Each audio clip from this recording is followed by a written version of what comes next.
Heyo, what is going on, everybody? Niko Exxtra live with Certified Luke Kurtis. What's going on, brother? How you doing? Hey, bravo, Niko, my brother. That entrance to this was amazing. That was phenomenal. You like that? Yeah, You like that entrance? I do. I see stardom on the horizon for you. I'm not gonna lie. That was top tier. I appreciate Hey, it. listen, Are we good here with echoes? Well, how about you? Go ahead. I can hear you fine. I'm good. I just wanted to make sure we're good.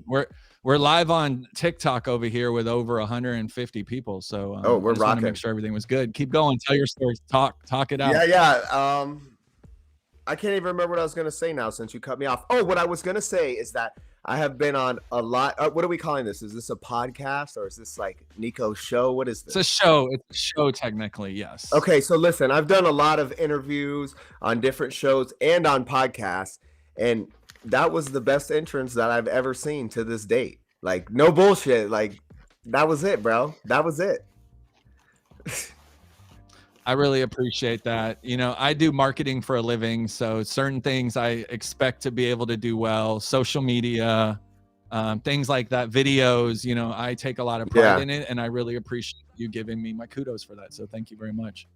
You know, sometimes the wrestling business struggles with those things. You know. Oh, I mean, you know, I can help you out with anything you need. It can be a sloppy business sometimes. Oh, I have no doubt about that one at all. I'm going to end. I don't know if I'm going to end this shit because I don't like it. I'm ending the TikTok. Our stream? Because I think it's messing up our style, but we're not. I clicked the TikTok stream because it was annoying me. I think it's slowing me down. Does this sound better? I feel like we're better now. Everyone who is here, thank you so much for joining us. I'll add it back in a second. Hey, it's your show, brother. It's all good. I can always do the replay. Certified Luke Kurtis, for those of you that don't know, this man is a grinder in professional wrestling. I don't want to use the word grind. I don't know why I use that. This man bumps and grinds. No, this gentleman right here. I'm a workhorse. Yes, he's tough. We met him in Florida a few years back. Instant connection. We have a lot in common. A lot of mutual goals to be successful and have greatness. And then you moved away. You just packed your shit up and moved out of here and left. And where are you currently living? Tell the people. I know what you have going on.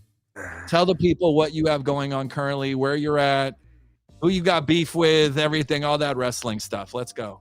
Okay, so yeah, I left Florida honestly just because I needed something else. You know, it was time for me to move on, and I feel like a lot of wrestlers probably have that problem in their career where they get stuck in one place. Just always know that you got to like be where you're at until it runs its course, and then it's time to move on, you know, and it was time to move on. So what happened was I had been trying to get in with OVW for a while. Layla and I finally made the trip up there. We got booked, and instantly I told her, I was like, we need to move to Kentucky. Just because the locker room was great, and I have a hard time fitting in with locker rooms. I don't know what it is. Maybe I don't even say that much, you know. I'm just so quiet, I guess, and to myself that people kind of think I'm an asshole sometimes. I mean, so I guess I'm an asshole. But came up to OVW, loved the locker room, and really what I enjoyed about it was that it was the closest thing to working for WWE or AEW as far as time cues, running a live show weekly, referees being mic'd up, cues from the back, just a more professional style of learning how to wrestle and run television. And that's what I want to be. I want to do television. I want to be a TV star, right? So came up to Kentucky, started tearing it up here. I became a 3-time champion my first year. The Rush Championship is very dear to my heart. It was the first title I ever got that I feel like really meant anything to me. And I'm feuding with this guy. He's a fucking Florida guy. A lot of people down there know him, Blanco Loco. You know, Level X, one of the Level X guys, at least his fucking girl. I unmasked his ass, so he no longer has that shitty mask that he wears. I ripped that shit off at OVW. Yeah, I helped him out. I did help him out. Let's be honest. At the end of the day, if you watch the cage match that I just had with him, he was looking like a star in there without that mask, you know. And that's why I always say, hey, that's why I always say, if you step in the ring with me, I'll make you famous, you know, because I'll take you to another fucking level. Because I push the envelope, I push the bar, you know. So I'm still dealing with Blanco. He just beat me fucking again, bro. He's beat me twice now. Still got my title, so it's real fuck you energy on site with him. And yeah, that's just really my focus right now. You know, I saw a little bit about the match. There was a really cool spot where he jumped off the rope and you caught him in like a sleeper choker hold. Yeah. And then I reversed it into my finish, the COA. Yeah. No. So obviously you've done well in OVW. You've come a long way. You're now, you know, wearing championship belts. You're right on the cusp of greatness. Because that's what I mean. When I think of OVW, I think of like old school NXT, the good one, you know what I mean? Not this crap now, not this awful shit. I'm talking about the good stuff where like Dusty Rhodes was there and he was like, because you got Al Snow, right? Correct. He's your Dusty Rhodes, so to speak. So this gentleman is showing you the way. Interviews, promos, you know, wrestling, like learning from a pro like that, and then going in the ring and executing every week's got to be, you know, satisfying for you because you're hungry to do, you know, greatness. Yeah, like for take tonight for example. You know, tomorrow is our live television on Thursday. Every Wednesday we have training, obviously, and then we have a TV review where Al Snow comes in and he breaks down last week's television. You know, and he tells you, how can we make the show better? This is how you can be better on TV. This is what you're doing wrong. And that instantly for me, that's priceless. You know. And you don't get that anywhere. Somebody like Al Snow, there's things in professional wrestling that are intrinsic to the business. And when certain people pass away or certain people die or whatever it is, that information is lost forever.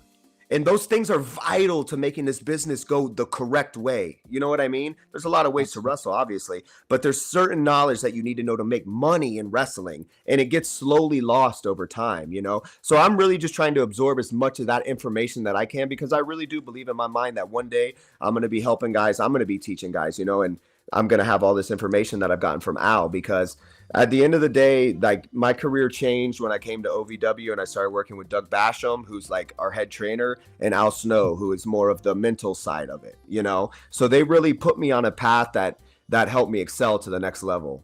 Definitely. I owe so much to them, you know? Al is a fucking dickhead because he's been fucking me over and put me in the ring and, you know, in shitty fucking situations. So, you know, like, me and Al got beef right now, but at the end of the day, you know, he has helped me a lot. And I got to get in the ring with him, you know, in December. I did a Blizzard Brawl show. I got to work with him and Doug, D'Lo Brown. So that was a great experience, you know, being able to get in there and mix it up with him. It's all a learning experience, man. It's all preparing me in my mind for something greater, for the next level, you know, and I know that I'm going to excel. Like, I just know it. I know it, bro. And I'm not trying to sit here and sweat you because you're on my show, but I felt the same way when I watched you. You know, you and your fiance, you guys kind of stuck out like sore thumbs at certain places, because there was this show and you'd see, like, you know, surfer jobber versus cow, you know, and then you guys would come out. I know you were doing your gimmick that you're not used to, but I was the shits even then, you know, compared to now. You guys still stuck out, and then in the ring you did your thing, and it was always kind of like, well, that show, they definitely had a good match. The guy you were teaming with, who's doesn't need to be mentioned, but like you could have went so many different directions, and you chose to go to OVW to better your career instead of just being like, oh, let me go to AEW Dark and get, like, you know, clotheslined every week. Which you did some AEW Dark, right? You did some AEW. I've worked for them 2 times now. OVW sent us the second time. The first time was really not a great experience for me, not because of AEW, but because I wasn't ready. You know, and I'm very picky with the way I do things in my career, and I got booked for AEW Dark, and I wasn't even trying to get booked. You know, like, somebody just ran into me. I wasn't in gear or anything, and they were like, "Hey, come to Dark." And I was like in a transitional period where I was going from the fucking cowboy bullshit to Certified Luke Kurtis. I didn't have gear. I didn't have the right shit, you know. So I know for a fact that it left like a sore mark on me, you know, and it takes time now to get over those things. So now in my mind, this is just my mind, you know, I might be making things up, but in my mind, my motivation is to prove that I'm not who you think I was the first time you saw me, no matter who you are. You understand? So I'm always refining myself, creating something new. And Certified Luke Kurtis now is it's the whole damn package. You know, I honestly believe that you could put me out there with anybody in the business and I get that motherfucker over tonight, bro. Tonight. Never even have stepped in the ring with them. The crowd will fucking hate me. I'll have them going crazy because I've learned what the fuck my job is and how to do it, you know? And not just be a fucking guy that runs a bunch of fucking spots. And you remember how it was when you met me? I mean, I didn't know anything about wrestling. I had to almost completely relearn, you know, everything that I was doing before to actually learn psychology, because psychology is making people feel emotion, you know, and that's just something that's been missed a lot in wrestling, making the fans really feel it. And everybody wants to get worked. Everybody want to sit on their edge of their seat and believe and buy in. You know, so my job is to make you believe that I am certified Luke Kurtis.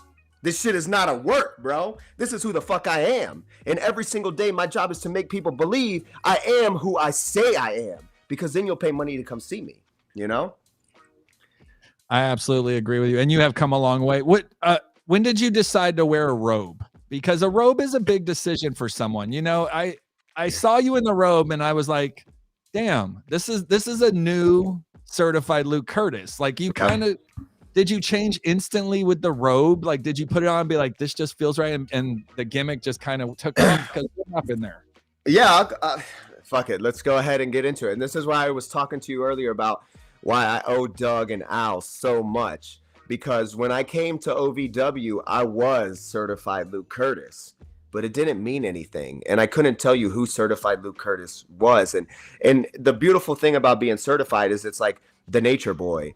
It's defined by me. I define what being certified is. When you look at certified, you're going to be like, oh, he's certified, because I exude what that is. But when I got there, I didn't have that. And I just remember Doug Basham, he said, hey, this is how the business is sometimes. He said, hey, kid, you know, let's go get a workout in.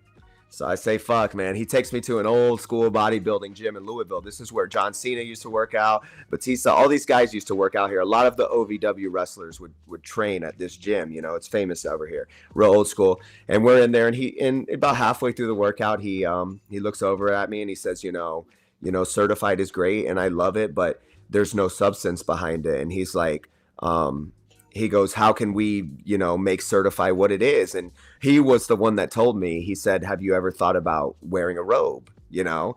And I said, fuck, man. And he said, I want you to watch Ric Flair and study Ric Flair and put on a robe and get some trunks and emulate that type of style. So what I learned in the process was that you can never emulate somebody. And this is what it is.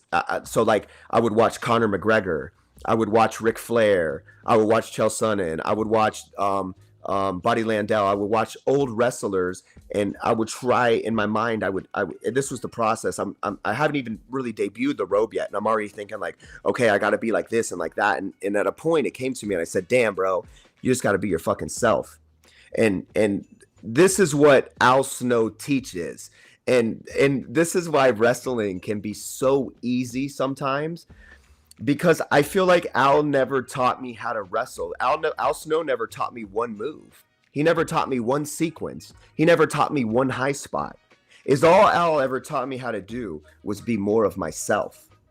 And the more of yourself that you are, the more believable that you're going to be. So Al Snow's goal, and this is what I tell people, you know, coming up in the business or anybody that asks me for advice, I say, you got to dig deep and be yourself. Every single week that I go out there, tomorrow when I'm on TV, my goal is to be more certified Luke Kurtis, more who I really am. Who am I when nobody's around, when I'm in front of the mirror? That's the person that I need to be. And that's what they've helped bring out of me. And that's how the robe came into play. And you know, I love it. I do love it. And I think the robe definitely put you in another category. And also, robes have been traditionally worn in wrestling and boxing to keep you warm before matches. Because if I'm in the back training, warming up, I don't want to walk out there cold. These guys are fucking stupid, bro. That's why they're not champions, and that's why they lose, because they're in the back with their fucking jean jackets, like, hoo, hoo, hoo. And then by the time it's time for their match, they're freezing cold. I'm still warmed up, hot, ready to go, ready to beat the fuck out of somebody. So that's usually the result. Love it. So the robe is effective. So how long? How am I? fucking audio. How long have you been a wrestling fan? When did you, sorry, I'm just trying to do this stupid TikTok thing and it's not effing working. You guys can hear me, right? I hear you fine, brother. All right, I'm just checking. How long have you been a wrestling fan? Like, when did you watch your first wrestling match and be like, you know what, this is pretty cool? Okay, so I can't go back that far to where my first match was. But when I grew up watching wrestling, it was like, oh, I'm sorry, I'm moving my table. When I grew up watching wrestling, my favorite wrestler was John Cena. Thugonomics. I went to Ace Hardware. I bought a padlock chain, a master lock. I walked around the house. It was Thug Life, Word Life. So I love John Cena, Eddie Guerrero. That was my era of wrestling. I hated the Big Show. I hated Sheamus. I hated Carlito. Funny enough, that Carlito was the first guy that I ever worked with any name that had ever been a WWE talent was fucking Carlito, bro. And I just remember growing up hating fucking Carlito, bro. So it's just crazy. He's the guy you love to hate. He's got that gimmick. Yeah, and now I respect these guys so much because I understand. But I had fell out of touch with wrestling because I became an amateur wrestler at a very young age. I was getting in a lot of fights at school. So my mom said, hey, bro, we got to put you in wrestling because you're fucking crazy. So she put me in wrestling, and they break professional wrestling from you very fast because every kid walks in there and wants to choke slam somebody. And they're like, hey, kid, that shit is not real. So my mindset was that professional wrestling was not real, like, oh, that's fucking fake, blah, blah, blah. And then I had fallen out of touch with it for many, many years. I never watched it again. And so I became a wrestler because Layla, she wanted to be a pro wrestler, and she was not even a fan like that either. She had just watched some Total Divas, done like audition for a reality show, and she was like, fuck it, let's go through with this wrestling thing. And I was like, I didn't want to do it, bro. I was like, this is fucking weird, bro. Like, you got some old guy in a fucking gym, like, oh yeah, I'll teach you how to wrestle. Like, like, what the fuck? And then funny enough, the first day after training, I walked out of there and I looked over at her and I said, I'm going to the WWE. Because I 100% knew in my mind when I took steps in the fucking mat and I felt the impressions, I was like, I could do this because I wrestled for many years before that. So in a sense, I'm not a wrestling fan. I don't watch wrestling nowadays or wrestlers and think, oh my God, I'm such a fan of you. And I think that's helped me exceed in the business because I don't look up to anybody. Like, I respect a lot of people and a lot of their work. I 100% do. But a lot of guys, I'm not like a fan. I'm not like, oh my God, you're this person. And I look up to you so much.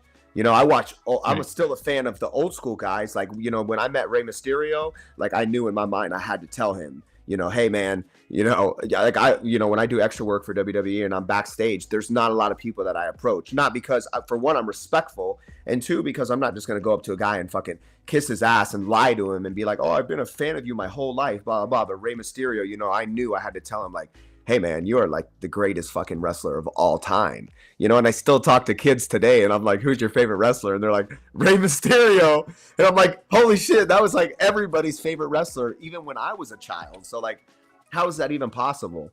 But he's been doing it for so long, 20 years now. I mean, it's just been amazing. I feel the same way. We all love Rey Mysterio. How can you not love him? He's just done so much. It's interesting that you weren't really a wrestling fan, but you now love wrestling because you're an actual wrestler. Like, you love it for a different reason now.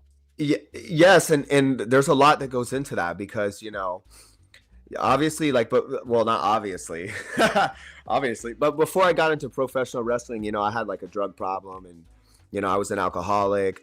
It was bad. It was bad. And I've spoke about this before and a lot more is going to come out about this like later in the year. Like, I worked on like a big project, but, I was a drug addict when I got into professional wrestling. Like, wrestling got me sober. Layla helped get me sober. And for a long time after high school, I was not who I was. I was a ghost on social media. All the people that I had grown up with had no contact for me. They couldn't find me on Facebook. I didn't have Instagram. I didn't have any of that. I got all of that again when I got back into wrestling because Layla was the one that was like, hey, you need to start getting yourself out there again. But I became somebody that I didn't know. I had hair down to my ass, bro, and a beard that was this long. I look like Duck Dynasty, bro. I swear to Oh my God. bro. I swear to God, bro. You couldn't even recognize me. Duck Dynasty. My body looked like shit. I was just like, I was on a really bad path. I was not happy. You know what I mean? And I can't even imagine that. That's just hard to even fathom. Yeah. That was just fucking 4 years ago, bro. Will you share privately a Duck Dynasty picture with me? Yeah, 100%. Yeah. I got you. That's amazing. That's amazing. Yeah. I mean, well, you've come a long way from there. You definitely don't have that. So listen, let me bring it all back for you. So wrestling is where I got sober and I got cleaned up. So wrestling brought me back to who I almost was in high school. And I've always identified as an athlete, always been an athlete. So wrestling I've always looked at it as like, it's like my salvation, bro. Like, I really believe that wrestling is my salvation. It's given me a second chance at life. So I owe fucking wrestling a lot of shit, you know? I owe it, you know? So I'm going to excel in this motherfucker because it changed my life, bro. I have to, you know? I believe you will as well, because you have that heart. And you know, coming from amateur wrestling, it almost makes it easier because you know how to grind already and beat that ass and all these words I'm using. Yeah. You know what I mean? Like in amateur wrestling, when you go in there and you fake punch someone comparing to like really giving someone a belly to belly or belly to back suplex or whatever you're doing in there, I mean, it's got to be almost cake to you to a certain extent. Obviously, these matches are difficult. Your cage match with Blanco was ridiculous and things like that. At the end of the day, is it easier for you think, because of amateur wrestling? I think that, a lot of the movements are easier. You know, the way my body moves, I move more naturally like a wrestler than somebody that's in it to, like, you know, I know how to wrestle. So I bring more of my real wrestling into it because wrestling is supposed to be fucking real, bro. We're out there wrestling. It's not supposed to be a choreographed work of art. It's supposed to be two fucking people in competition trying to win, right? You would want to win, you think, you know? So I definitely feel like it's easier for me in that sense. I picked up a lot of the moves easier, and there's like an instinct to wrestling, you know, like when things go to shit, what are you going to do? How are you going to react? And, you know, being able to like just know what to do in any moment. I think amateur wrestling helped with that 100%, you know, 100%. I wouldn't be where I'm at today if I wasn't an amateur wrestler. Luke, with the state of wrestling right now, you know, where you see these not to name any promotions out there. Listen, I'm sorry to cut you off, and I'm going to have you ask that question. No, go ahead. Don't forget it. I thought you were fucking might have been dead. I thought you might have been dead, bro. No one's gonna stop you, Luke. I thought your mic froze. And then it did freeze. No, it did freeze for a minute. It did freeze for a minute. Like a wax person moving in the fucking museum. Like, I almost shit my pants. Weekend at Bernie's. Yeah, Weekend at Bernie's. Yes.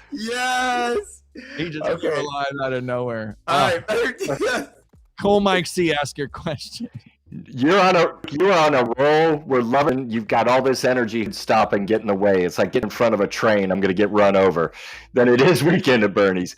But my thing is, with you as being a real wrestler, a couple things. Number one, I think it helps you from a different perspective. That by not being a fan, but by being someone you can kind of have a different look, and other people who are just fans are kind of imitators. And then secondly, with some of these promotions, no names meant, but they just hire any college athlete that's a gymnast, a football player, and they try to build a wrestler. I wanted to get your compare and contrast with that, your true amateur wrestling background, to these people who really don't know anything about it, but they're just getting in the game now to be a personality on a big TV show. Oh man, that's a loaded potato right there. You know, I may not get a word in, so I figured this will give you a lot to go with. Yeah, no, that was a great question. It really was. You need to put a finger up so we know you're alive, and then you have a question. I'll be like, cool, Mike has a question.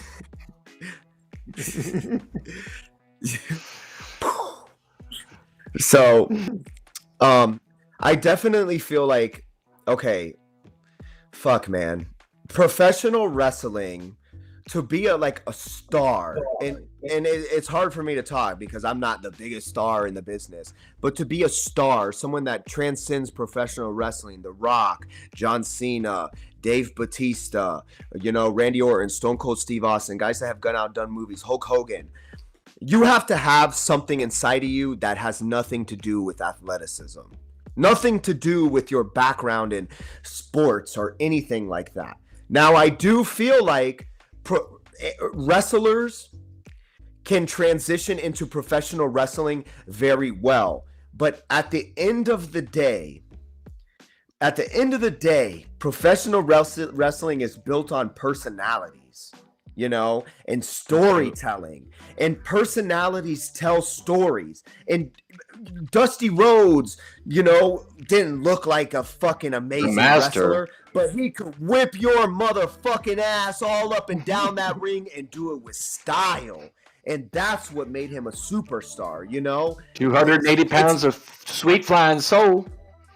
Sweet flying soul, baby. And that's kind of what's missing from wrestling, which is crazy to think about because they have all these athletes nowadays that, like you said, they bring in these athletes and they're like, hey, we're going to make you a wrestler. But they're not, they're focusing so much on the moves, and the moves don't mean shit if the people don't care about who you are. If they don't care about Certified Luke Kurtis, they're not going to care about my moves. But if they're invested in me, like Randy Orton, he could poke you in the eyes and the whole crowd will cheer. Ric Flair could chop you and the whole crowd will woo. Because they're a chop now. Look at all the guys that throw chops, bro, and it's all they do is woo. They don't even give a shit about you or your chop or the moves that you're doing. Guys will run spots in silence. They'll start a spot when the crowd is making no noise, and they'll do 10 moves, and at the end, the crowd will cheer. Because the crowd is not invested in you, as all they're waiting for is your move. So you need to have a personality to be a star in professional wrestling. And there's so many needs for so many people. You need guys that can fucking go out there and do moves. There's so many places on a show. But in my opinion, the ones that transcend, that become actors, that become stars, that drive the business forward. Because we have to break out of wrestling to make wrestling great, right? We got to be bigger than wrestling. We got to get fans that are not wrestling fans to watch us wrestle. That's what helps the business grow. And to get there, you need a personality. Fans. So I just think that I really do think that anybody that can dig down deep inside of them and not be afraid to show who they really are and work on themselves and train hard and love wrestling, they can be a star.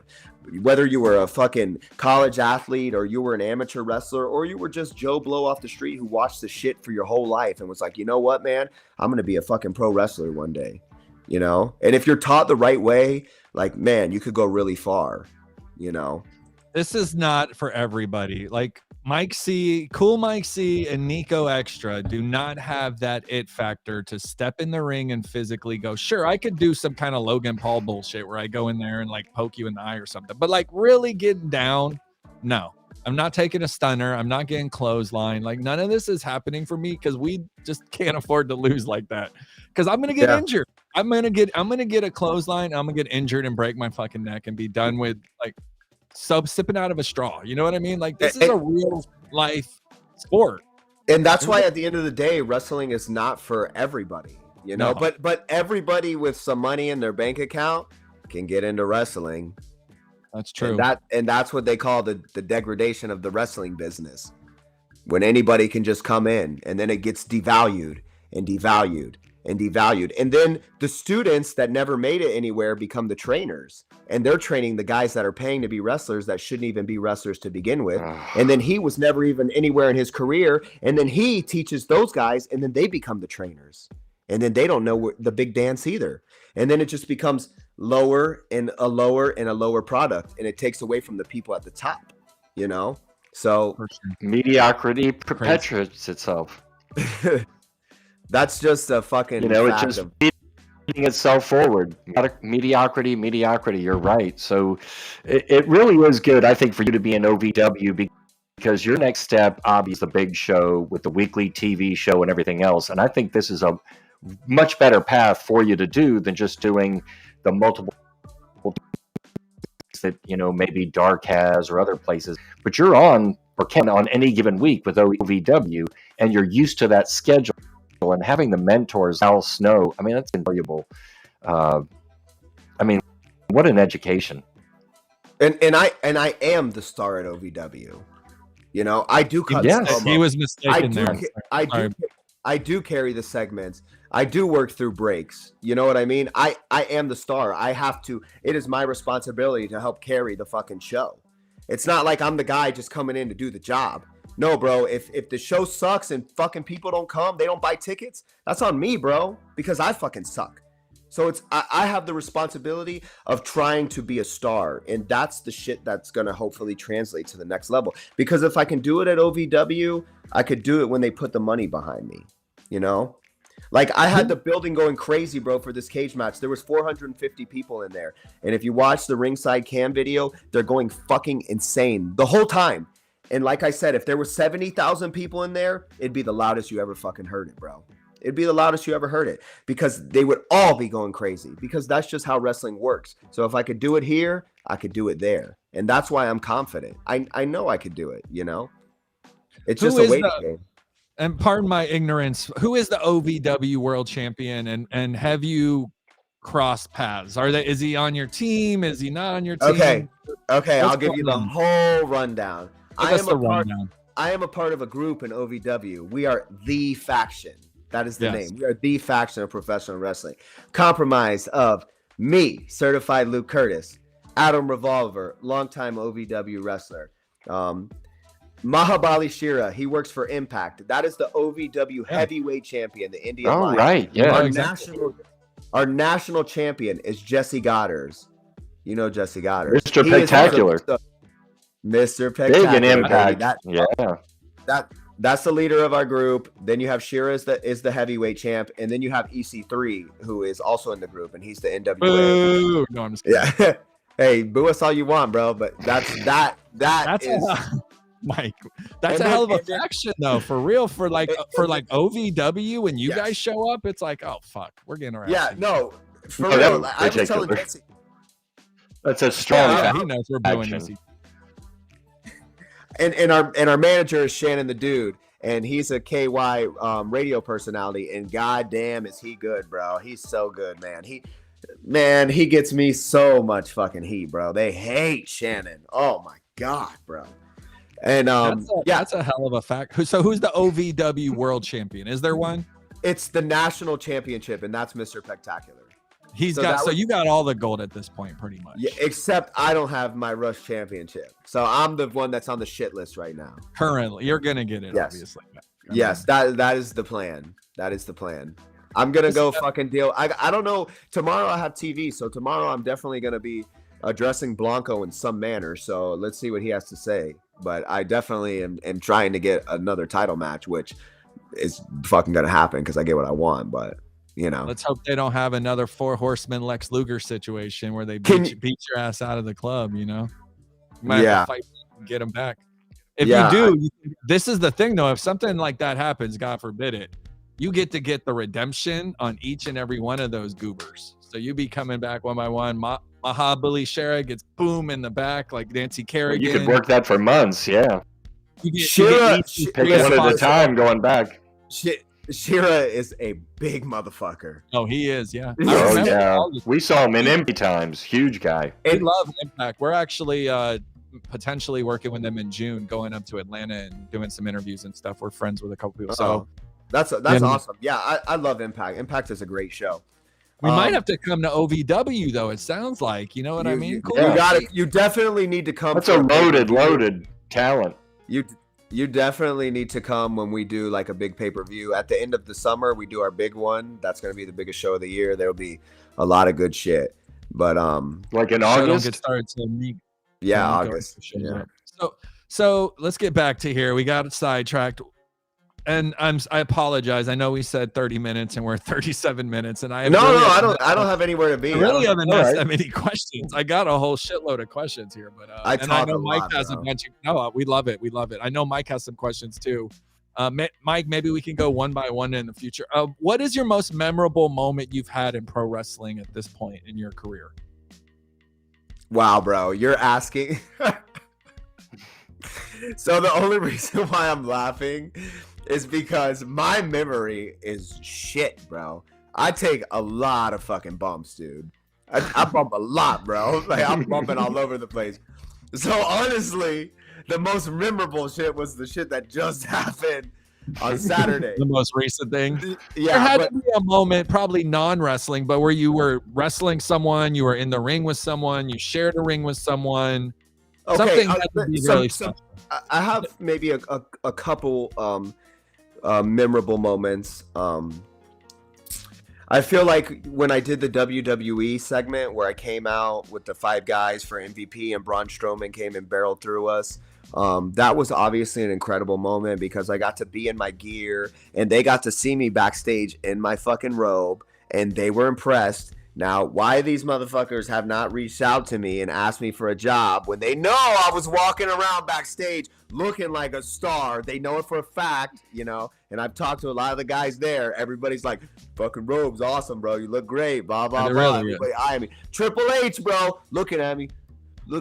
I'm like, I know you see me, bro, but Triple H will never sell it, bro. I feel like that. I feel like he just like, he's such the boss, you know, he's so like on point with what he's doing and focused on the show that he does not have time for bullshit like that. So it's like very professional that way. But I know that I'm there looking good, standing out. I can't even remember what the question was. Oh, memorable moment. So that was very memorable for me. And no, honest to God, the match with Blanco was extremely, extremely memorable for me because, man, just. I was very proud of myself after that because and even though I have like, you know, it's on site with Blanco and I really do not like that motherfucker, in a way I was proud of him too. Because he came out of that fucking mask, bro, and I wasn't sure, and he ended up becoming a champion at OVW, like a legit champion. Like he looked like the fucking champion, like he belonged. Now, granted, I'm going to beat his ass and take my shit back. But in that match, it was so memorable for me because what I was able to do with the OVW crowd, it's just all coming together for me. And I'm somebody that's always on the forward. You know, I'm never satisfied. So like, it's hard for me to really like, it's like my curse for me. Like I can't sit in moments and think like, oh my God, I'm so proud. I'm so happy. Like I want more, bro. You know, like I need more. So, but yes, sir. I said we're gonna go one after one by one. Okay. No, but Mike, I was just gonna say since we last saw you about a year and a half or so ago, a lot's happened for you and Layla. You've both exceeded in each of your paths, and I know that part of your bigger plan on a 5-year plan was to make it over to Europe. I know you said, well, with because at the time with COVID restrictions it was tougher, but now it's opened up. I was just going to see the balance that you have with, as well as you're doing here in the States, obviously with OVW, Layla with AEW, but still with your plan to spend some time over in Europe and broaden your brand internationally. I was going to see how your plans were maybe for the next year or two in those respects. Well, I have my passport. I'm ready to go. And I, honest to God, feel like I have the connects to make it happen. Like, I feel like right now I could reach out to enough people and I could go to the UK and do a tour or something like that. And I was just thinking about this today. So it's crazy that you asked. I actually did an interview for a German magazine that they put out. It's a pretty big one over there. So like, I know that like there's a market for that. And I know I could go over there and do great because the American bad guy, bro, like I just eat it up, you know. Come out with the American, I get the American flag robe, bro. I'd kill them people, bro. They'd hate me. But I really do feel like I have the connects to make that happen. It's just right now with OVW, we have our summer tour coming up. And so every Thursday we have our TV, and then every Friday and Saturday we'll have a house show somewhere in Kentucky, and then we'll have some shows in the week too. So wrestling is not something that I really have to worry about for the summer, because this is like an improvement period. This is when we really get to go to those house shows and just kind of feel it out and not have that TV pressing down on us, and we can just kind of experiment, with our ability. And that's what helped make me better last year was the summer tour. I worked, goddamn, I don't even know how many shows, man. So many shows over the summer. And the same thing is about to come up. So after those 3 months, it would be time to do something like that. But I'm also like in the middle of like something that I really want to see how it develops, before I make any decisions. So like right now I consider like myself to be in like a building period. Like I'm building myself up. Sorry, Kofi, go somewhere. My dog is moving the camera. Dog just took a shit right on the camera. He's like, arr. So right now I'm in a building period, a preparation period, getting as good as I can, getting my body as good as I can for I guess the end of 2023 and 2024 is going to be my year, man. It's going to be my year, dude. I'm hoping you can come back on the show after that big announcement goes public and your career takes the next turn it's going to do with the thing you're going to do. Hell yeah, I'll come on your show, Niko. You already know that, brother. Because you're going to be like another, like you're kind of doing levels here. I'll say right now, you're up a level from the last time we've, like interacted in person. Yes. You seem like a whole new character, if so, but it's you. This is more like the real you. You know what I mean? Because you're comfortable. It's an evolution. It's definitely evolving to a higher level for sure. And then I think the next, after the other thing comes out, I think that it's going to be another kind of step up for you. And you mentioned earlier that your goal is to eventually be kind of like a star. When you when you say that, you're talking. You want he's a star, Niko. Hollywood.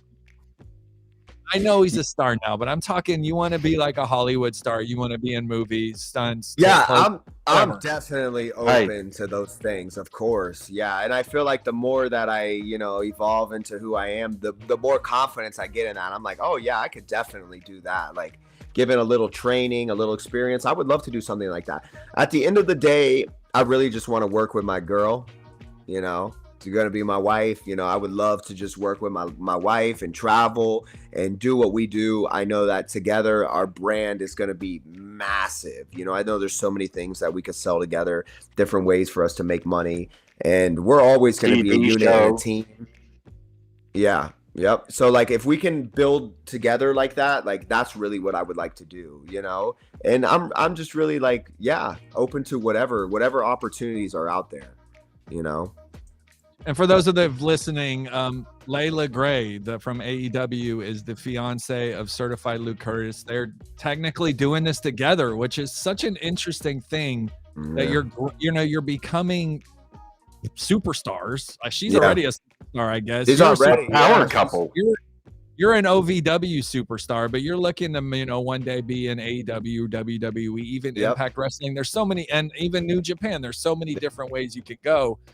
You're on the way now. I think you're there now because we're homies, but I think both of you really are on a trajectory that's kind of like sky's the limit, and it's really exciting to see the growth of you two. The first time I saw her on AEW, I was like, holy shit, you know what I mean? Like, damn, like she got a real gimmick going with Jade Cargill, because Jade Cargill's the hottest female professional wrestler going right now. No offense 100%. To Cole, who's in love with Charlotte Flair, but Jade Cargill is her right now. You know what I mean? Yes, yes. Jade is awesome. Yeah, and I've spent time with Jade too, and Jade is awesome. She's cool. She's a cool person too. Of course, you love Charlotte.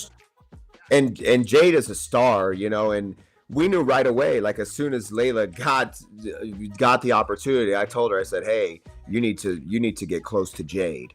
I said, and not even necessarily as a friend or whatever like that. That's who you need to be around, because if you're going to be coming in as a baddie, as her confidant, as her sidekick, the motherfucking people need to know that you'll ride or die for her, or you ain't doing it right. You got to make them believe, So homies chill together. It's real. Yeah. I'm sure you really chill with your whole defection. I'm sure all you guys hang out and drink beers and stuff. Yeah, and talk about all the backstage drama and shit, right? Hang out at Foxtail Coffee and talk shit probably to each other. You know? Yeah. I love it. So what's the vibe like in the locker room at a OVW, and then when you go to AEW or WWE, the vibe? How does the vibe differ in each kind of locker room, and what is your preference? Like, I feel like at a OVW might kind of be like big fish in a normal pond. It's not, it's not a small pond, but it's not the WWE pond. Yeah, but you're definitely kind of running stuff there. Was it completely different at AEW and WWE, or are you still able to kind of be you there? Yes, I would say so. The thing about OVW is home. So like everybody in there, like at the end of the day, we all understand that we're there to do business for each other. A lot of people don't even know what that means. I'm not even going to get into it. But we all know that we're there to do business for each other, and that's enough for us to be a family. Yeah, we fight and we have arguments, and people are going to see all that. But at the end of the day, we got each other's back. Obviously, when I go to a WWE or an AEW, it's more shark-infested waters because I'm the guy trying to come in, and people are like, who the fuck are you? Now, I'm at a point now where, like, even like WWE, I have a great network there. I feel like, I know so much of the talent that it's a great experience for me.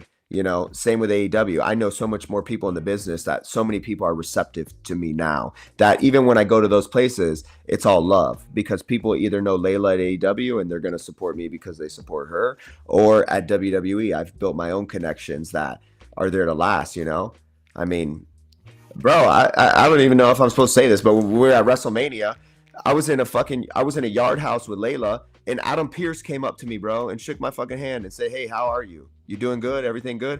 I was like in my street clothes. Well, I wasn't in a suit. I was still certified, but he remembered me, bro.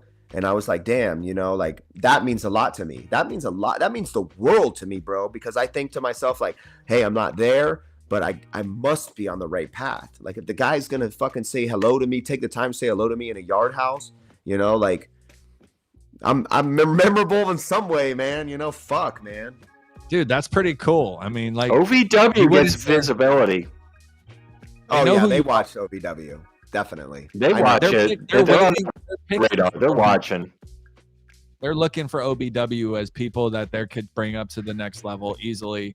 What is the ultimate goal for you in professional wrestling? I know you said, you want to be like in LA Confidential kind of thing, but like what do you kind of in pro wrestling, where is your ultimate like dream? Honestly, okay. I'm gonna give you. Damn it, you know what? I fucking made it. I'm gonna give you two answers. What I really want that would make me the most happiest is, like I said, if I could work with Layla, no matter where it's at, no matter what capacity. I don't care if I'm a fucking clown, bro. I'll go to AEW tomorrow. They could put makeup on me. I'll be a fucking cross-dresser. I don't give a fuck, bro. I'll be happy working with her, making money. I understand what this business is. But my dream, what I push for, is I either want to be the WWE champion or the AEW champion, or even a champion. I think I would be happy with at this point. But my goal is to be the world champion, of wherever I'm at. Even OVW right now, my goal, I'm in a faction with Jesse and them, so it's not like that. But if something ever happens, whoops, I would like that championship. I would like to be the national champion. I believe that I deserve that, and I could carry that shit, and that's what it's all about at the end of the day. No matter where I'm at or what I'm doing, I'm going to rise to the level. I don't have it in me to where I'm like, fuck, man, you're going to fail. You're not going to be able to carry this. No, bro, I'm going to do whatever it takes. I'm going to bring whatever out of me it takes to make people interested, make people invested, make whatever it is mean something. So I want to be the champion of any company that I'm working for, but WWE or AEW, and if Layla's there, even better. I want to be the champion, bro. Cool, Mike C. I see you. I love this Yeah, this is good. You are definitely on your way. You are definitely on your way when it comes to wrestling. Layla is definitely on their way, and if the two of you as a couple could work it out in wrestling even better. And going back to the bigger picture, we already talked about building your brand internationally. I just wanted to see if you did have contacts, in Hollywood or Orlando with just like maybe after the summer tour this year, maybe something later in the year when you can get, a couple of weeks of a pocket to do something. As far as television or international work?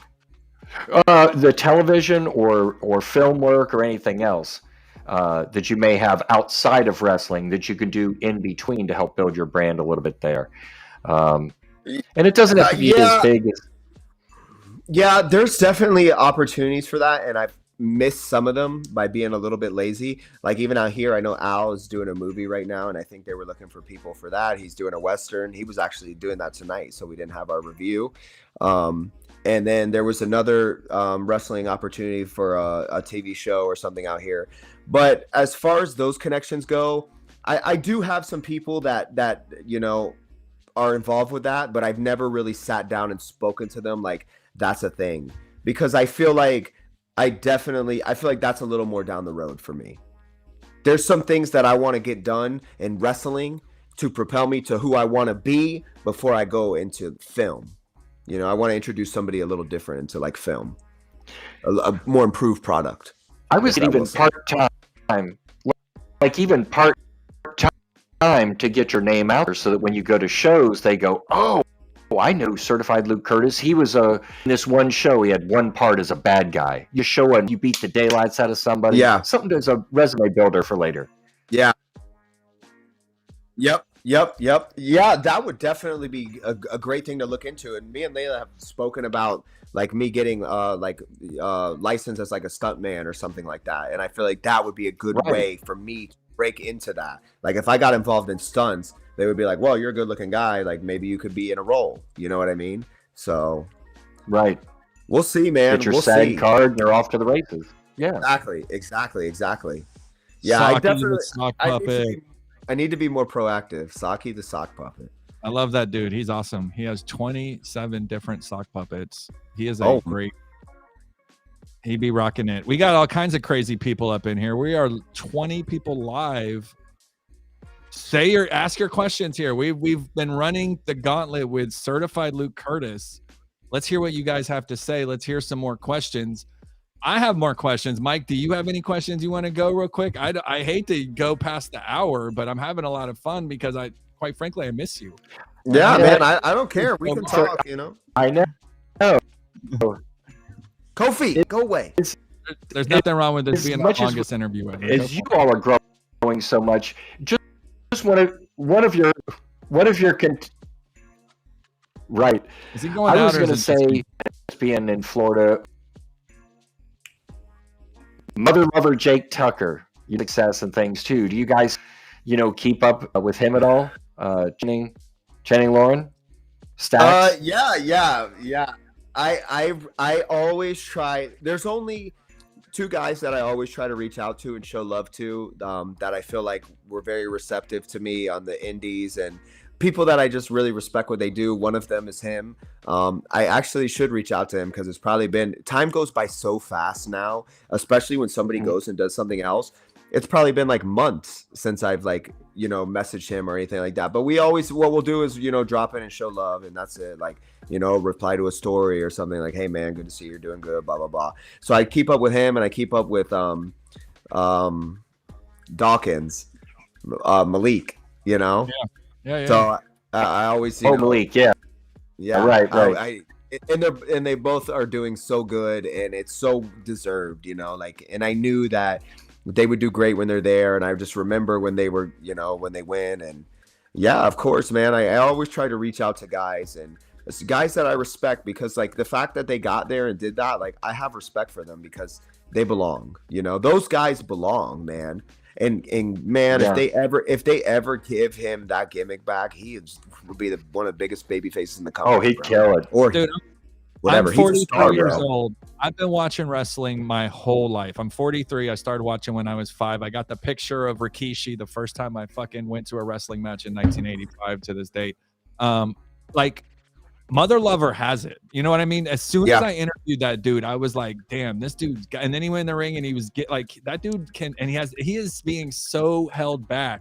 Yep. I was just going to say that. It really is. And Malik too. Malik in this tag team with the sweater, like, dude, you have so physically in the ring and physically appearance, like that dude's got it all. Yep. So I think both them guys will. And then NXT is weird, it's politics. You know all about them. And if the politics, they play the game right, the next thing you know, they're the NXT North American champion. You know what I mean? Like we all know that Stacks, whatever his name is now, is going to make it, probably to the big show one day. I think he will. He deserves it, and you deserve it too. I think you're going to get your shot. What you do with it is on you. It's the politics is probably going to be your biggest issue. Let's be honest. It's going to be playing nice in the back day in day out. Because what it is I am a great employee. Like wherever I work, trust me, I'm a phenomenal employee. The problem is that people start to believe like the gimmick, bro. And I think that's a little crazy, bro. When wrestlers start to like think that because they see you in an interview or they see you in the ring or whatever they see on Twitter, they think like, oh, they hate you or whatever. They think that this is who you really are. So I don't know, man. I mean, that's the only politic issues. But once I work somewhere and once I get to know people, like everybody loves me, dude. Like I'm the easiest guy to work with, bro. Who wouldn't want to work with me, dude? I work for the people and I work for the guy I'm working for. I'm a bump machine. I get guys over, bro. I call spots for the other person. I don't even try to get myself over. It just fucking happens, bro. So like, why would you want to work with me? I'll take all your shit, bro. I don't give a fuck. We got some questions coming from the audience. Have you met Triple H? I know you said you have. Name us a moment with Triple H that you can look. I haven't met Triple H like that. I've never even shook Triple H's hand, and I would never approach Triple H. So I haven't met Triple H. I just seen him and been close to him, and that's what's so funny is you respect him so much that you wouldn't shake his hand. If I saw him, true story. Me, Cool Mike C, Jay, our whole crew. He was at Full Sail in his bus. Driving by and we're like, Triple H.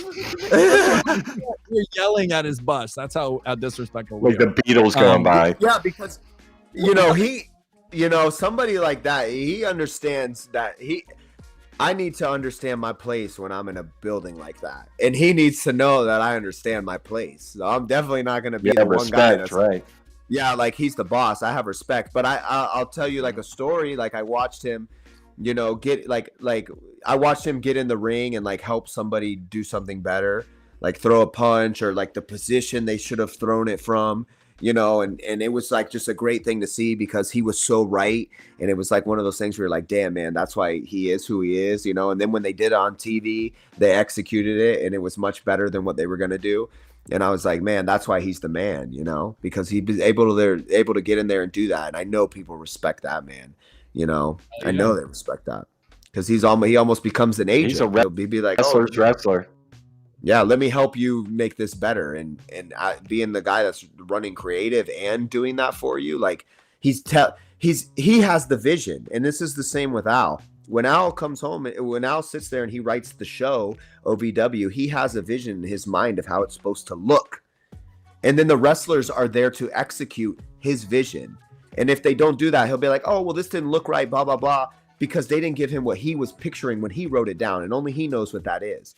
So your job as a wrestler is to really understand what your boss wants. The guy who's writing it, what does he want? What does he envision? What are his tendencies? And then you figure out how to deliver those, and then they start to love you, But it was cool to see him get in there and really show somebody how to execute something. And I was like, man, that's awesome. But talk about meeting people. Who was I meeting again?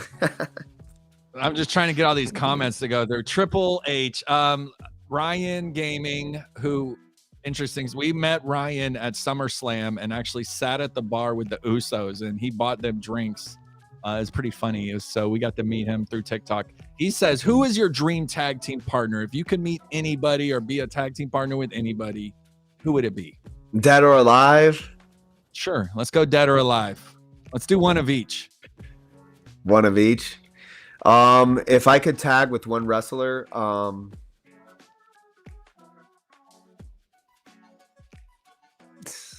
Orndorff.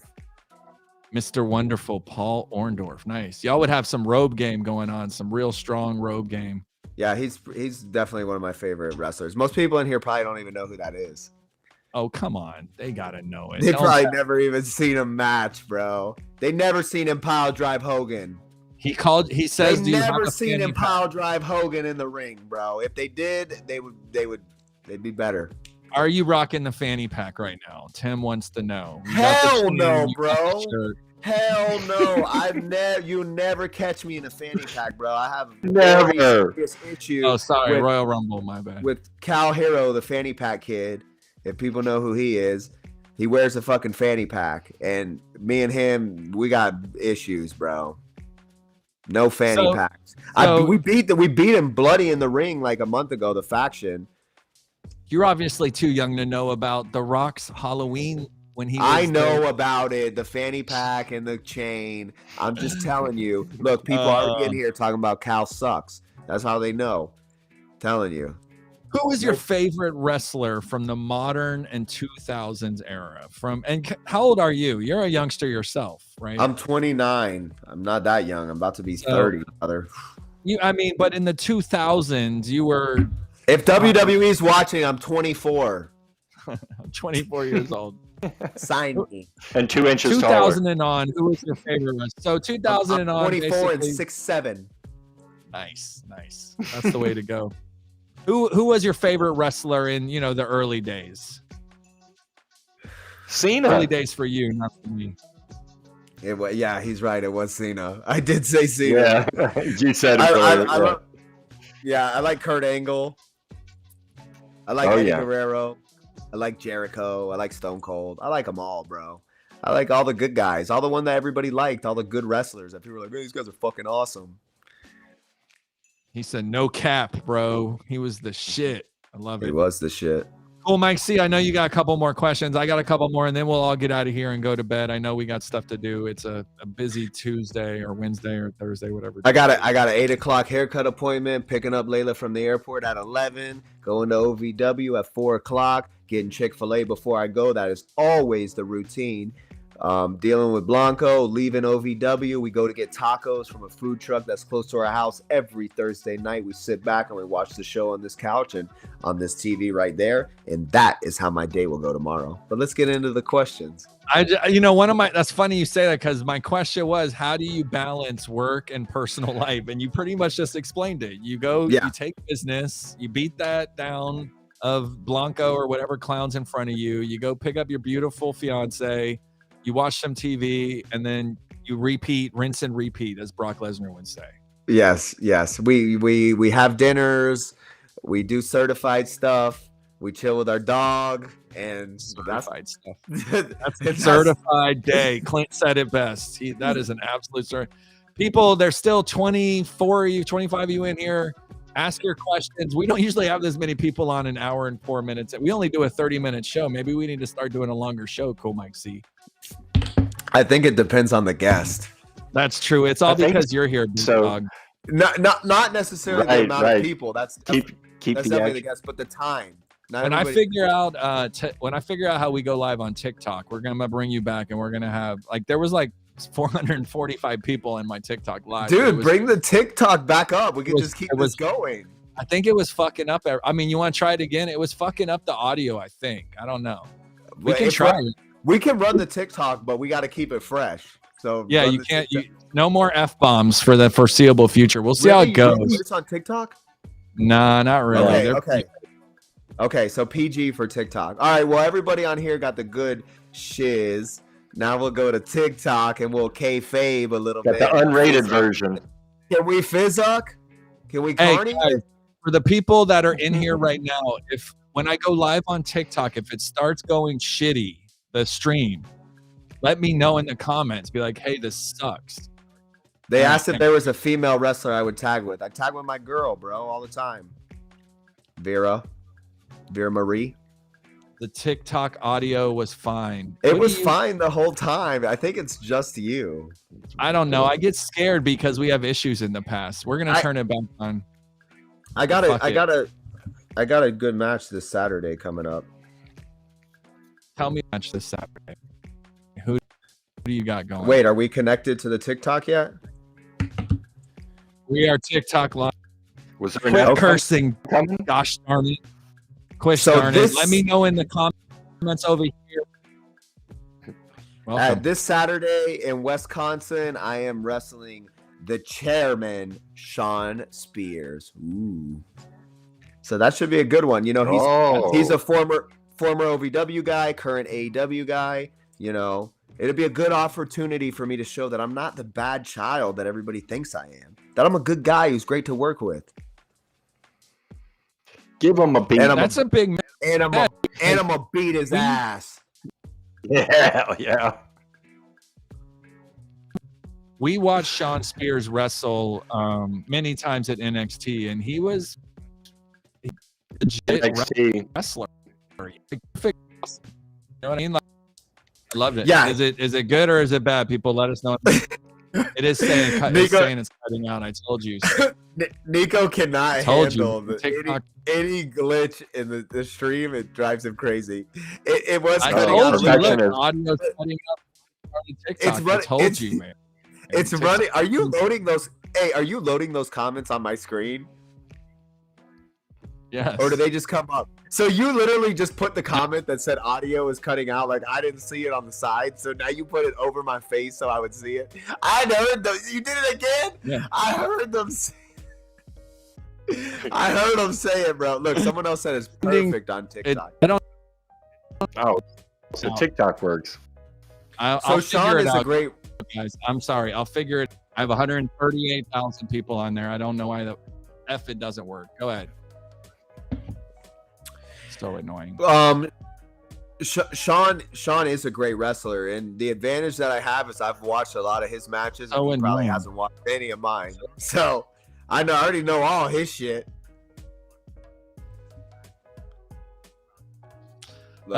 So we tried it, guys. Thank you for bearing with us. Thank you for bearing with us for that test. We're testing the waters. That's what we're here for. Yeah, we'll figure it out. Mike, you have more questions for Certified Luke Kurtis?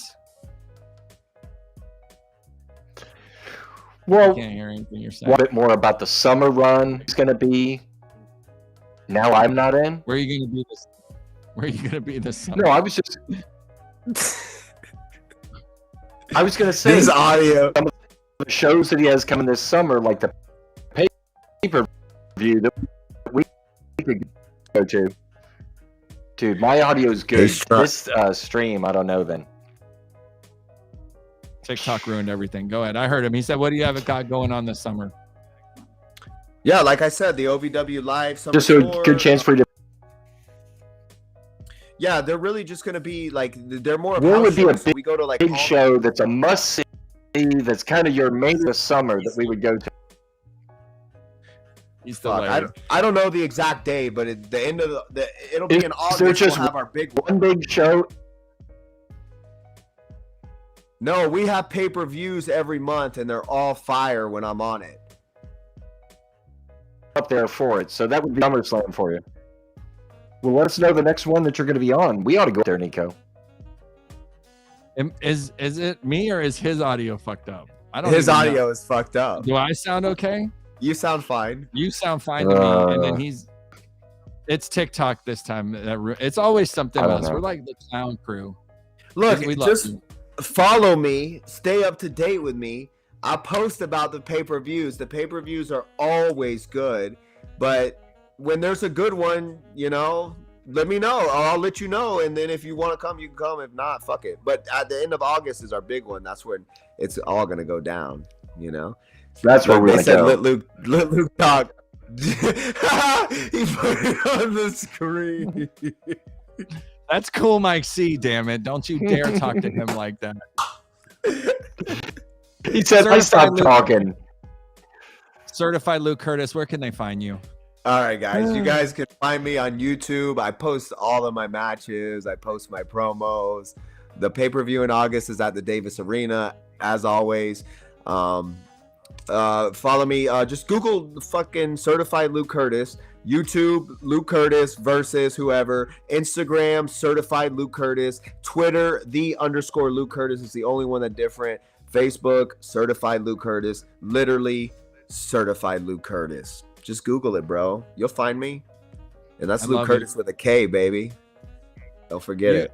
Certified with a C, Kurtis with a K. This has turned out to be my favorite interview so far in my young interview career. So thank you very much for entertaining me. I am truly proud of you. Me too. It totally made my day. This guy wrote that guy. Don't you talk about Cool Mike C like that. That's my homie, you fuck. Anyway. Thank you so much for joining us. I really appreciate it. We are going to come up there and see OVW, see you in action. I definitely look forward to seeing you, hanging out with you and Layla, and let's do that. We won't say out loud what we do, but we'll do what we do. You know what I mean? We'll have a good time. Thank you so much, everyone. Certified Luke Kurtis. You can find him on social media as the Certified One. You will see him in the future, I'm sure, in AEW and or WWE. And don't discount Impact and NWA, because that 10 pounds of gold would look pretty good on you, man. I will say this. That's a beautiful belt. 100%. So I won't add that post right there that just came out with that comment, but thank you very much for that. Everyone, thank you so much for joining us. Certified Luke Kurtis, thank you for joining us. Cool Mike C, thank you for bearing with us with this audio. Have a great night, everybody. Let's play some music. Go ahead. Good to hear from you, Luke. And this interview is signed, sealed, and certified by Luke effing Kurtis.